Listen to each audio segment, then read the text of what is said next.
परंपरा और पारंपरिक रीतिनीति दिनकू दिन लोभ हेबाकू लगुछि।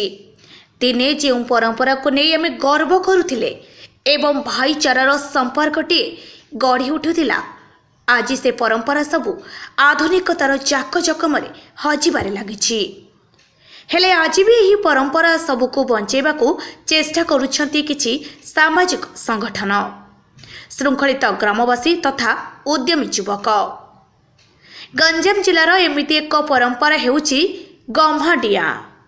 रक्षाबंधन बा राखी पूर्णिमा दिन भाईटी हाथरी भौणी रक्षा सूत्रटीए जेतेबेले बांधि दिए, सेतेबेले भाई मध्य भौणी को किछि उपहार किंबा किछि पैसा देइथाए।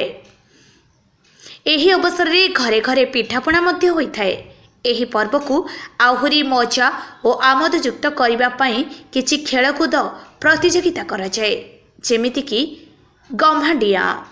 एही खेल रे चासी भाई माने जेतेबेले हल लंगल धरी संध्यारे फेरी थांती, सेतेबेले सेमाने आमोद प्रमोद भावे एही गम्हाडिया को खेली थांती। माटीर उच्च पहाड़ को डेई दुई बाउंस मझिरे दौड़ी रे बंधा जाइतिबा उपहार जिनिस को जी छुईब से सही उपहार को नेब। किछि अंचल रे हांडी बड़िया प्रतियोगिता मध्य होइथाए।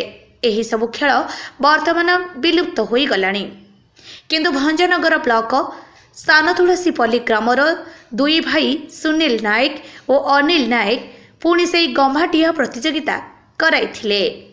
एही प्रतियोगिता रे बहु युवक भाग नहीं पुरस्कार जितिबा सह आनंद अनुभव करथिले। गंजाम भंजनगर चिन्मय कुमार बेवर्तांक रिपोर्ट, अपराह्न लाइव।